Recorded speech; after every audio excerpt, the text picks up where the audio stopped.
오늘 말씀은 레위기 16장 1절부터 10절까지 말씀입니다.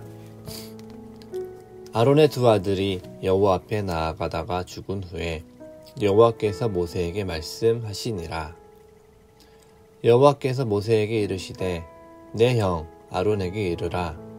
성소에 휘장한 법궤 속죄소 앞에 아무 때나 들어오지 말라. 그리하여 죽지 않도록 하라.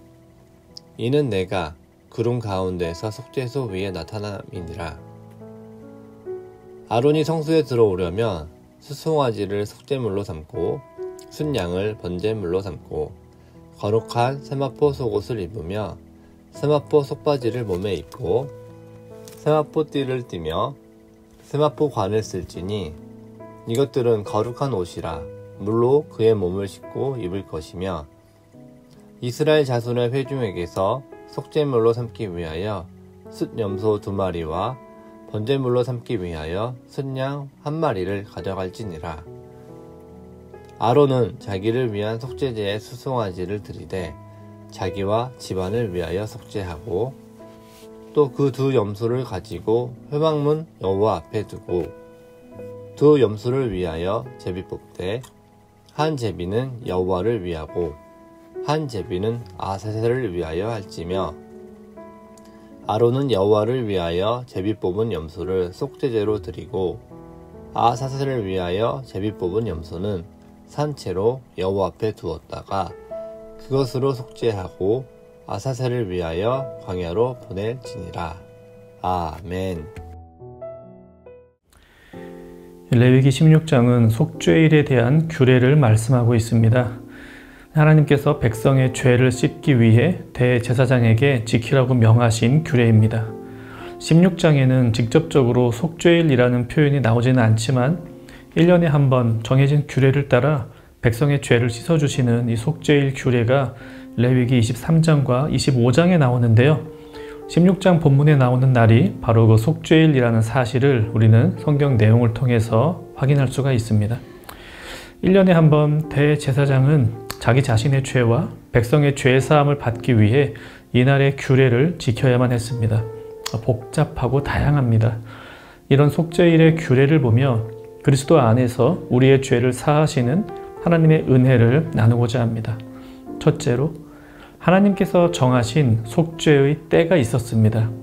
제사장은 아무 때나 속죄를 위해 성소에 들어갈 수가 없습니다. 2절에서 말씀하시죠.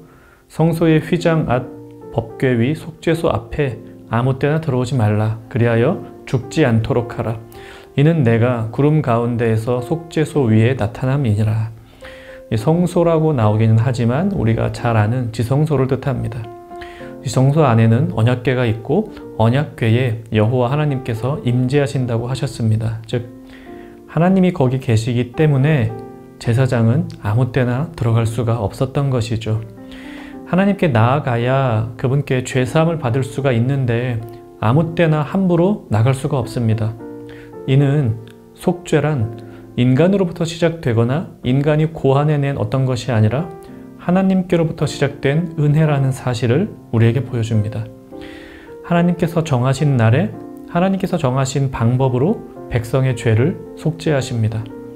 이 제사장의 뜻으로 인간의 급한 마음에 사람이 정한 방식대로 속죄가 이루어지는 것이 아닙니다. 하지만 지금 우리는 아무 때나 하나님께 나아가서 우리의 죄를 아뢰고 회개할 수 있습니다. 그것은 예수 그리스도께서 하나님과 우리 사이에 화평을 이루셨기 때문입니다. 하나님의 허락 없이는 하나님께 갈 수 없었던 것이 속죄일의 규례였는데 하나님께서는 예수 그리스도 안에서 우리가 아무 때나 하나님께 나아갈 수 있도록 허락하신 것입니다. 히브리서 4장 16절 이렇게 말씀합니다. 그러므로 우리는 긍휼하심을 받고 때를 따라 돕는 은혜를 얻기 위하여 은혜의 보좌 앞에 담대히 나아갈 것이니라. 하나님의 은혜의 보좌 앞에 나가는데 때를 따라 돕는 은혜를 얻기 위해 나갑니다. 이 구절을 공동번역 성경은 이렇게 번역합니다. 그러므로 용기를 내어 하나님의 은총의 옥저로 가까이 나아갑시다. 그러면 우리는 하나님의 자비와 은총을 받아서 필요한 때에 도움을 받게 될 것입니다. 전에 하나님은 1년에 한 번 정해진 날에만 그분의 속죄의 은혜를 백성들에게 베푸셨는데 이제는 그리스도 안에서 필요한 때에 하나님께 아무 때나 나아갈 수 있게 되었다는 사실입니다. 그렇다면 우리가 적용해야 될 점은 너무도 분명합니다. 우리는 하나님께 나아가야 합니다. 아무 때라도 은혜를 얻기 위해 나아가야 합니다. 주일까지 기다렸다 참회의 기도를 할 필요 없습니다. 지금 있는 바로 그곳에서 회개할 것을 회개하며 하나님의 은혜를 구하십시오. 예배 때 와서 감사하려고 하지 말고 지금 있는 그곳에서 아무 때나 하나님께 감사하며 은혜를 구하십시오. 우리는 그리스도의 공로로 그런 은혜의 때를 살고 있는 것입니다. 둘째로 하나님께서 정하신 속죄의 방법이 있었습니다. 3절부터 보면 제사장은 속죄일에 백성의 죄를 속하는 제사를 하기 전에 자신의 죄를 속하는 제사를 먼저 해야만 했습니다. 그 자신도 죄인이었기 때문입니다. 제사장은 사실 백성의 죄를 씻어줄 만한 자격이 없습니다. 그럼에도 하나님께서 제사장에게 이 일을 맡기신 것은 전적으로 하나님의 은혜입니다. 하나님께서 정하신 때에 정하신 방법에 따를 때 제사장이라고 하는 사람을 통하여 하나님께서는 백성의 죄를 씻어주시는 것입니다. 제사장이 마치 자신이 무엇이라도 된 듯 교만해지면 속죄의 은혜는 나타나지 않습니다. 오늘 우리는 흠없이 완전한 대제사장이신 예수 그리스도의 은혜로 속죄를 입었습니다. 그리스도를 통한 속죄 역시 하나님께서 정하신 방법입니다. 다른 방법은 없습니다. 자신의 고행이나 선행, 열심, 많은 헌물, 그 어떤 것도 자신의 죄를 씻을 방법 없습니다. 이 예수를 의지하지 않고 하나님께 속죄를 받을 수 있는 사람은 없습니다. 하나님께서 친히 정하신 방법입니다. 사도행전 4장 12절입니다.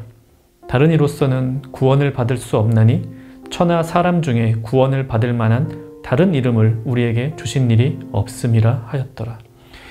하나님께서는 백성들의 죄를 사하시기 위해 속죄일 규례를 명하셨습니다.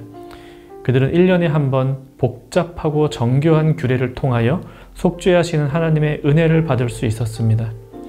지금 우리는 아무 때나 그리스도를 통하여 하나님께 나아가 속죄의 은혜를 경험할 수 있습니다. 오늘 우리는 하나님께 나아가서 죄사함을 받는 것이 아니라 나의 죄를 사하신 하나님의 은혜를 경험합니다. 그 점도 구약의 백성과 우리가 다른 점이라고 할 수 있죠.